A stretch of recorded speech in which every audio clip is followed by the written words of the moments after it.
This is very important. I'm just going through this chemistry book, trying to find everything that I'm missing.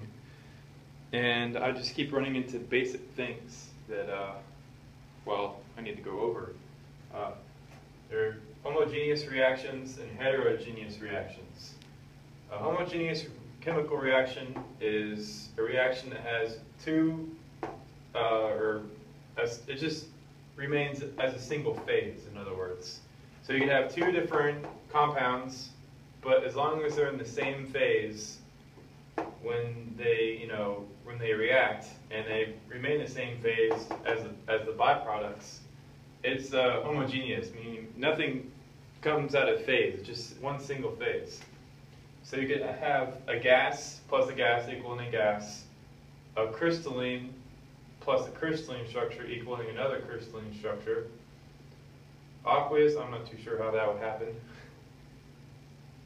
Aqueous plus aqueous would be an aqueous reaction, or aqueous byproduct.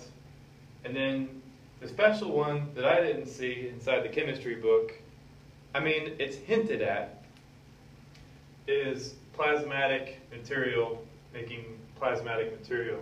Now, what stuck out to me was that when you have nitrogen as a diatomic molecule, N2, plus oxygen, which is another diatomic molecule, O2, both are gas. But if you introduce an electric arc to both of those material, which means they can absorb the energy, they form nitric oxide, which is 2NO, and that also is a gas. And the reason why I wanted to go over that is because stars, when they're really young and hot, like the sun, they have a whole lot of electrical stuff going on in there.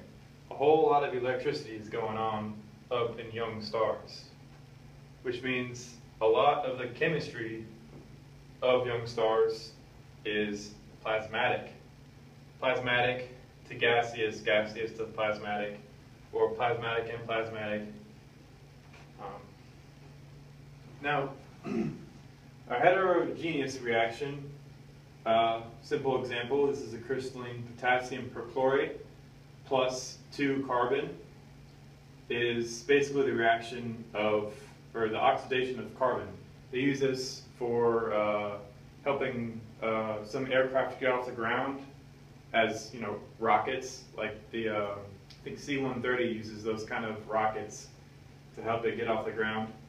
And the byproducts are obviously potassium chlorate, I think that's right, and then 2 carbon dioxide, meaning carbon dioxide comes out of the reaction plus this, which is a crystalline structure and a gaseous structure. So you have 2 crystalline structures making a crystalline and a gaseous structure, which means it's heterogeneous. It's 2 or more phases of matter.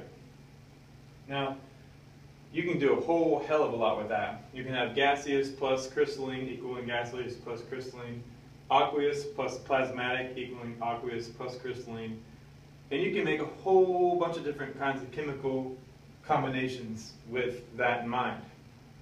Not only that, the reason why I wanted to go over this is because plasmatic material isn't exactly purely chemical alone. It has to do more with electrical and magnetic forces when the reaction takes place. So when we work on stellar evolution in the future, we're going to have to include plasmatic reactions. To ignore plasma as a phase of matter when it reacts with other types of matter, such as plasmatic and gaseous matter, when they combine to maybe make a crystalline structure, that means that we're ignoring the very essence of stellar evolution itself, because that's what I believe happens. The plasmatic material, when it's really hot and it has very high velocity and is electromagnetically forced, it does stranger things than a regular gas would. The ideal gas law doesn't really apply in this in this analysis of how a star actually sorts out the material and cools and shrinks and it evolves into something more gaseous, then becoming something more aqueous, and as we know, more crystalline as all the material loses enthalpy. And as a good rule of thumb, I would always, when you read chemistry books, look for where they say things like electric arc, or should I say electricity, or magnetic reactions, or critical ionization velocity. Now, I'm reading about critical ionization velocity. Here, I'll go ahead and write that out for you so you know what I'm talking about here.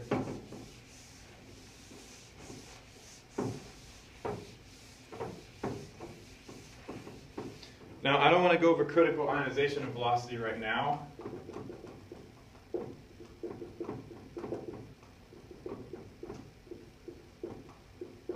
I want to make an acronym out of it, it would be CIV, like civilian, but that's what I am now anyways.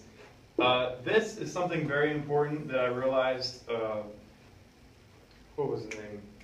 Alfvén was talking about, is when you have a gas traveling at a certain velocity, it will become ionized. If it's traveling fast enough, it will ionize, okay? Which means that gas will transition to plasmatic material. Now, there are different velocities for different elements. Hydrogen, I believe, has a very high critical ionization velocity, meaning you have to get this stuff going really, really fast for it to ionize. And if it's too slow, the hydrogen won't be ionized. It will just combine with other material and undergo heterogeneous reaction with the gases that were in the area.